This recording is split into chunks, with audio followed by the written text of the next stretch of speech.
Question paper ভালোই ছিল, short question দু একটা একটু হার্ড এসেছিল, সেরকম আসেনি। আর ব্রড কোয়েশ্চেন সব ভালোই ছিল, মানে বইয়ের মধ্যে থেকে, মানে বইটা কেউ যদি পড়ে থাকে খুঁটিয়ে তাহলে বড় কোয়েশ্চেন অ্যাটেন্ড করা যাবে, আর খুব সহজে ছিল।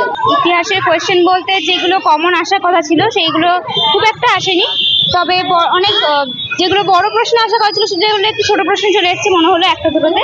আর এমসিকিউ একটু আমার কঠিন লেগেছে। কেমন হলো মাধ্যমিকের ইতিহাস পরীক্ষা?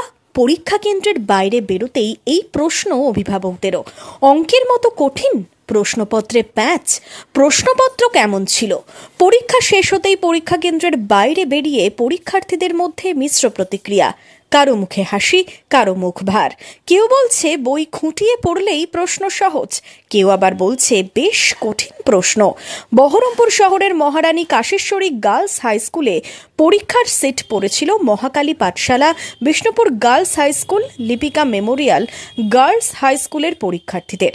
পরীক্ষার্থীরা জানান, একদম এক্সপেকটেশনের বাইরে ছিল। কোয়েশ্চেন খুব একটা ভালো হয়নি, মানে 8 নম্বরের কোয়েশ্চেন খুব টাফ এসেছিল, যেটা আশা করেছিলাম তার থেকে একটু অন্য রকমেরই এসছে। কঠিন হয়েছে একদম। ভালো সহজে এসেছিল, কঠিন এসেছিল।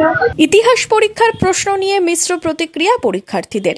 এখনো বাকি ভূগোল, জীবনবিজ্ঞান, ভৌতবিজ্ঞান। এবছর 22 তারিখ শেষ হচ্ছে মাধ্যমিক। আগামী দিনের পরীক্ষাগুলি কেমন হয় প্রশ্ন, উৎকণ্ঠায় পরীক্ষার্থীরা। বহরমপুর থেকে রামচন্দ্র বিশ্বাসের রিপোর্ট, ইমাজিন কমিউনিটি মিডিয়া।